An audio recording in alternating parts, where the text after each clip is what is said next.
Hola, bienvenidos, bienvenidas a este podcast de gestión holística del conflicto.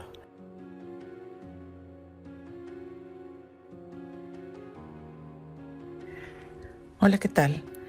El día de hoy y en los próximos podcasts estaré hablando de una publicación de mi autoría que se publicó en un libro que se llama Mediación, Conciliación y Arbitraje tras la pandemia.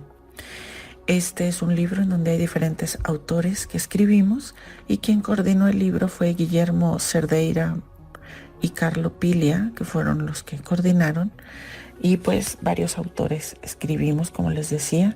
Este es un libro de ediciones Olegnik que se publicó en el 2020 en Santiago de Chile. Yo les hablaré respecto a las virtudes necesarias en la mediación post-desastre. Y lo primero que hablaré, que es la parte del día de hoy, es sobre la situación de los mediadores en la pandemia.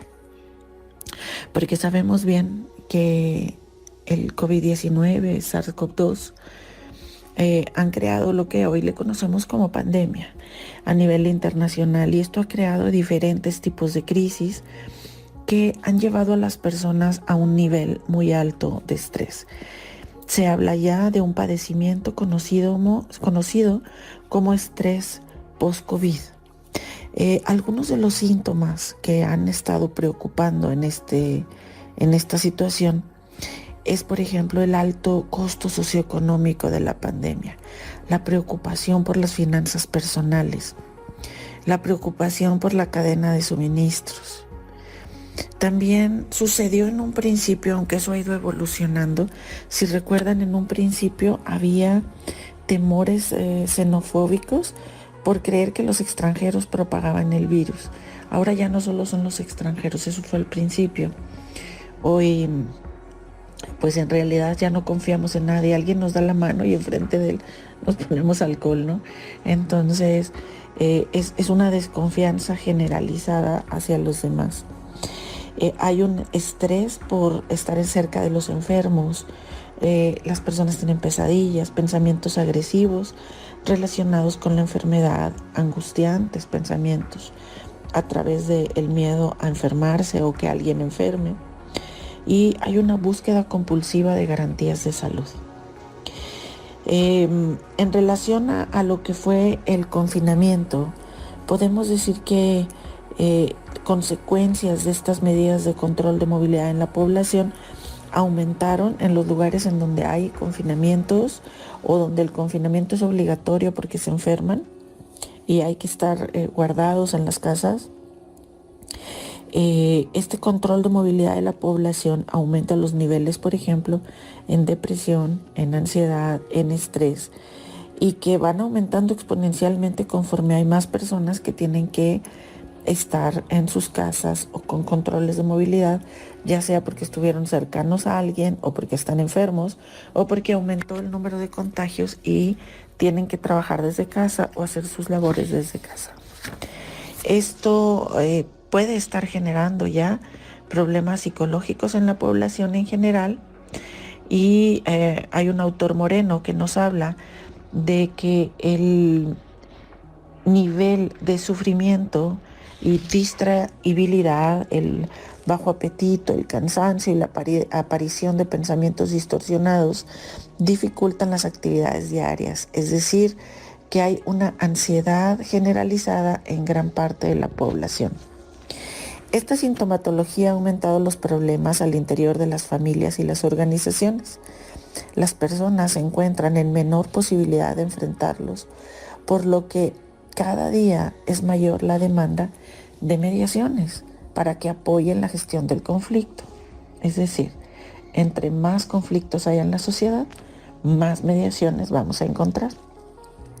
En este escenario mundial, los mediadores se encuentran no solo en medio de los mismos síntomas de ansiedad y frustración y depresión que tienen los demás, sino que además su trabajo implica ayudar a otros a resolver sus problemas.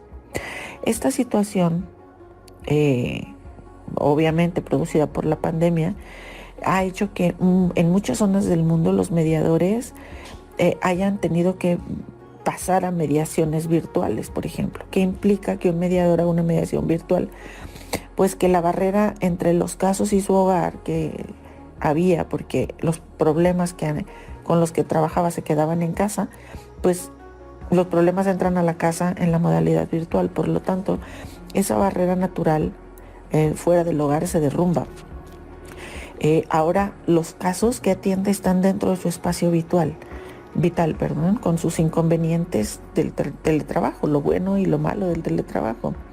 Como son pues las fallas en el internet, las mascotas, los ruidos y un espacio que no está definido y determinado para la mediación como tradicionalmente se hacía.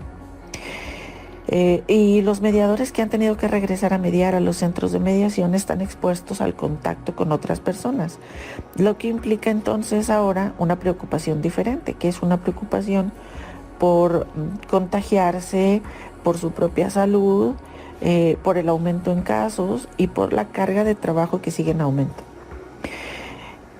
Quisiera dejar claro que los mediadores son parte del frente prioritario de atención primaria en la pandemia. Son parte y deberían de ser parte de una política de salud pública porque junto con los psicólogos atienden la salud y la estabilidad de las relaciones humanas en estas épocas de crisis generalizadas. La pandemia puede ser considerada un desastre en ámbitos de salud y su abordaje desde la mediación hay que observarla porque es muy importante. Los casos que son turnados a mediación pueden tener una gestión muy adecuada y pueden restablecer el tejido familiar y por ende el tejido social.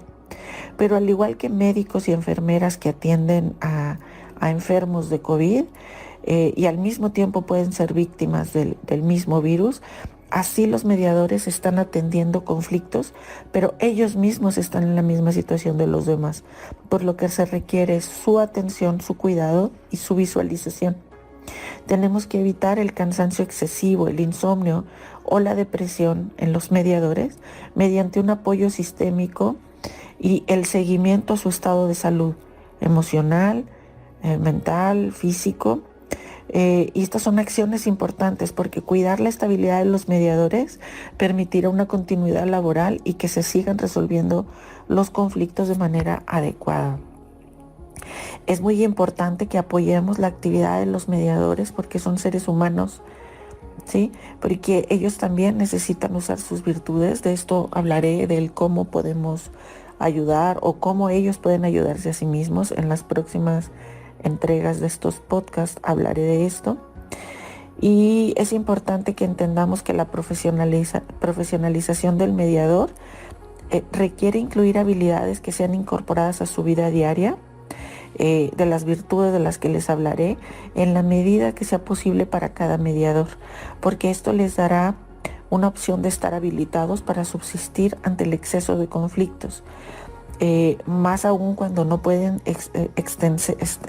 hacerse una extensión a sí mismos, es decir, no pueden eliminarse del contexto colectivo.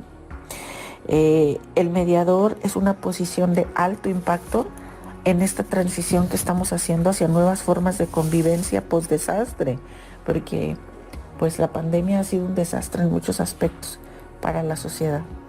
Y como les dije, los mediadores son personas de primera línea en la salud pública ante estas crisis globales de estabilidad emocional y económica. Cuidemos a nuestros mediadores.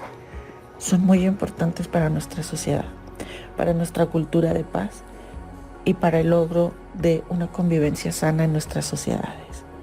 Muchas gracias por escucharme. Soy Carla Sáenz.